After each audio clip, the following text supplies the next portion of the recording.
Okay, we're doing a leak search and we found our leak. And if you listen carefully and look at the water, you'll see our leak.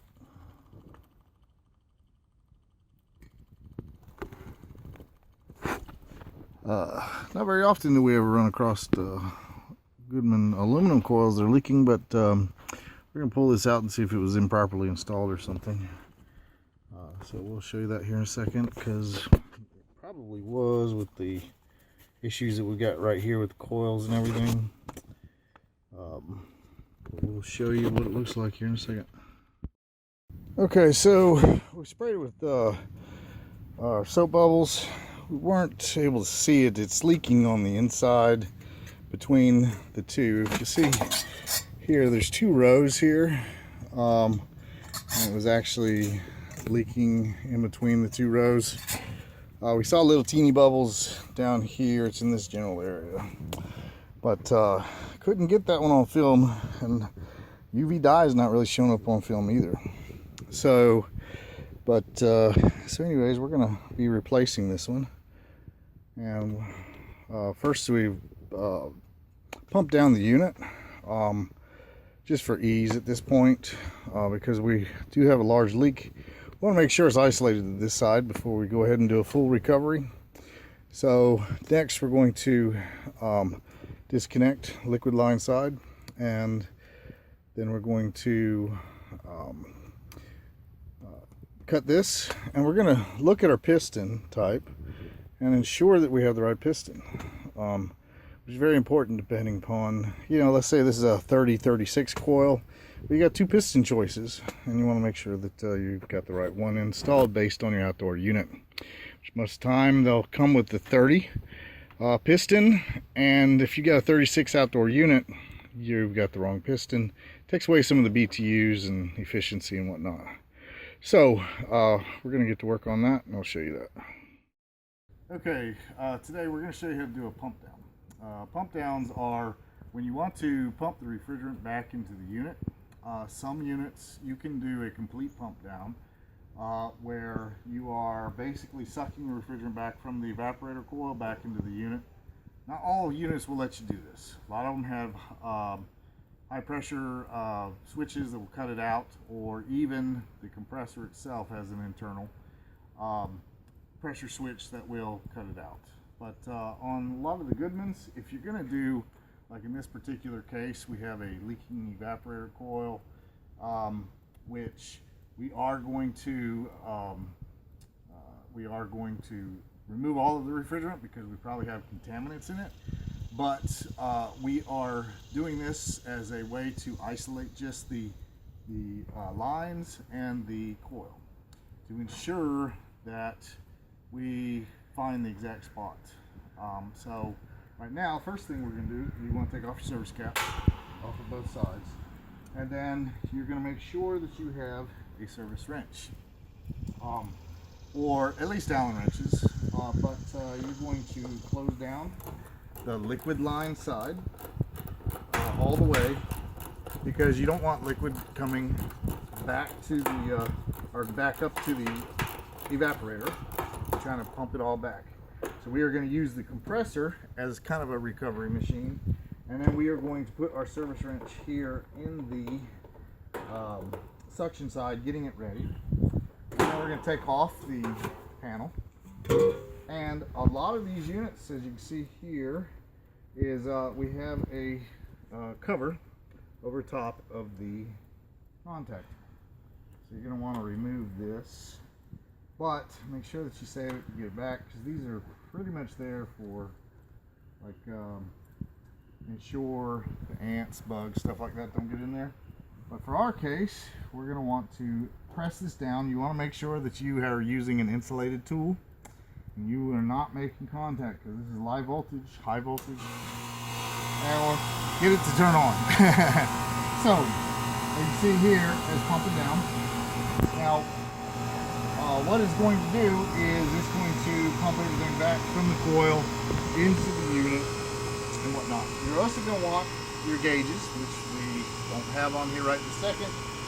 You're going to want to put them on this side, not on, let's say you have a heat pump like this. you don't want your gauges on this because it's reading the unit. You're going to want your gauges on both of these sides, and you're allowing the compressor to basically work as a recovery machine. So once you've got the liquid line and the suction line down to 0 on your gauges, then you're going to begin to close down your service valve on the suction side. Now, I've been doing it a long time. One of the tricks I use is a lot of times if once you've got this sucked down, you'll begin to see the liquid line freeze up a little bit. What that is doing is the liquid line, any liquid that's in the line, is beginning to evaporate out, boil out, and that'll change the temperature of the liquid line. That's one way that you know that you're pretty much down to 0. But always use your gauges. And we'll put ours on here in just a second. Okay, so we're pumping down our unit, and you can hear the noise of the compressor. Sounds like normal. But if all of a sudden you hear a psh type noise, that means that the internal limit of the compressor has been reached. And then at that point, you're going to want to close down your suction side as quickly as possible. And you're not going to have recovered all of the refrigerant into the system, but at least it will have pumped down some. And then at that point, you will have to get out your recovery tank. Now this particular one, it's able to pump pretty much everything down. We're down to 0 on our lines. But you want to be at 0 for a few minutes because even though it's reading 0, it's actually reading the vacuum. And it's going to take a few minutes for all the liquid to completely boil off and then be sucked back into the condensing unit here. So once you have your suction line closed down, then you're going to want to kill the power to it.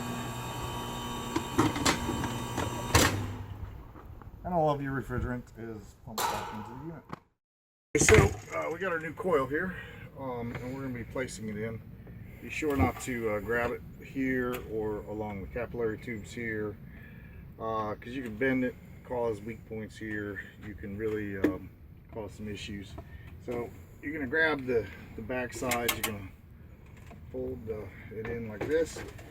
I always lay them down like this and to get them inside. And then you're going to pull this up. There's a clip that holds everything in place. And then easily slide back. You don't want to tear up the bottom insulation. So once you have it in place like that, you can put the clip back here, which will hold it in place. So we're going to next put on our door because we want to make sure that this one's holding nitrogen charge.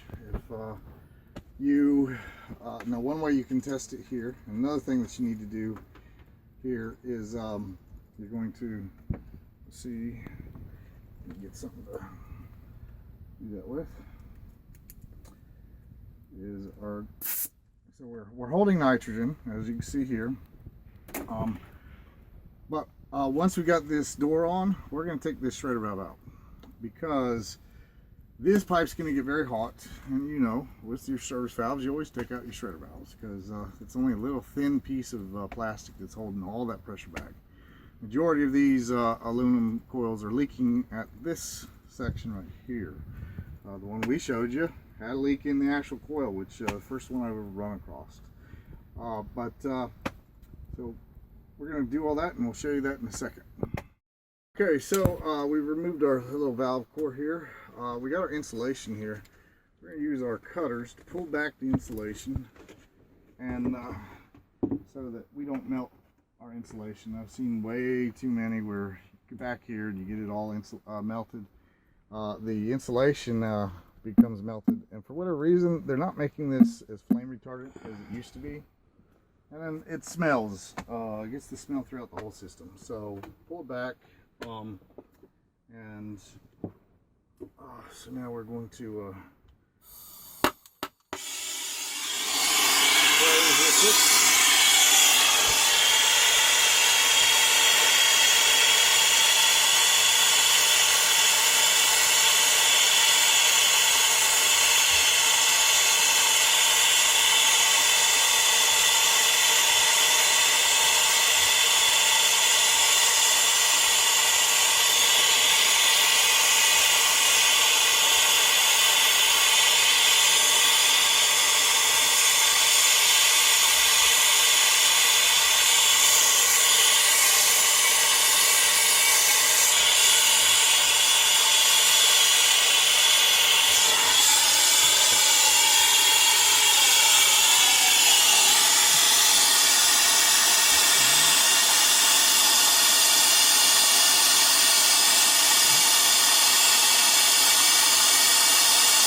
Notice the flame color changing.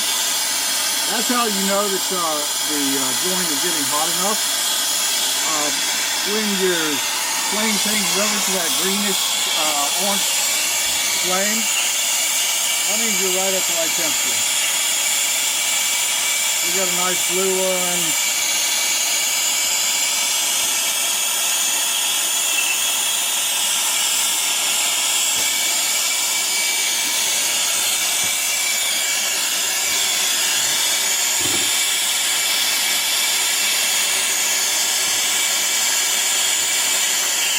Drop it.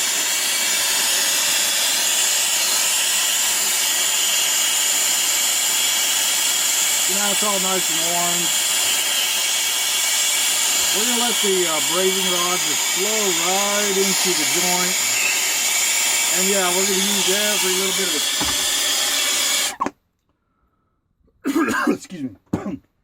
With the price of silver, we are going to use every little section of it. But, so now we will show you vacuuming it down and pressure testing and everything here in a second. So we'll show you that next. All right, one thing I forgot to mention while I was up in the attic, and I want to make sure that everybody understands this. You need to braze with nitrogen. Brazing with nitrogen means that you're running nitrogen through the system at a very low pressure, about 0.3 to 0.5 psi, mainly because oxygen is your enemy when it comes to brazing, and you don't want any type of oxidation on the inside of the pipe. That gets everywhere. That's what clogs up TXVs, pistons, all sorts of stuff. So as we show you here, basically I have it connected to a liquid line, and then I've got the shredder valve pulled out of the suction line, and we're just running, you know, very, very little. You can barely hear it here, but that's just to purge. And you know, we're going to constantly adjust it a bit. They make a device that has a little bubble that is a little bit more accurate and easier to use, but I've been doing it such a long time, it's not a big deal. So always braze with nitrogen, and then after we braze, then we're going to put our shredder valve back here and in the coil, and then we're going to do a pressure test and about 450 psi. We're going to let it sit for about 20 minutes. Okay, so excuse me, we've got our pressure on, and it's been holding for 20 minutes. We've had absolutely no drop, so we have no leaks. But we're going to also verify it with doing a deep vacuum. You vacuums for multiple reasons. Vacuuming is for removing moisture. Also is for ensuring that you have absolutely no leaks and whatnot. So, but primarily for moisture. And also to help with the boiling off process, lowering the temperature of the boiling temperature of the refrigerant. So we're going to get that started. We're going to let that run until we get to about 450 microns in that range. And then we're going to let that hold at 450 microns for 5 minutes. Make sure that we have a stable vacuum for 5 minutes. It's not just enough to get down to 400 or 500 microns, but you got to make sure it's stable. So once we're done with that, then we're going to put in clean refrigerants and start it up, and then we're going to take our temperatures and pressures and whatnot, and we'll show you that next. But we've had a good vacuum for well over 5 minutes.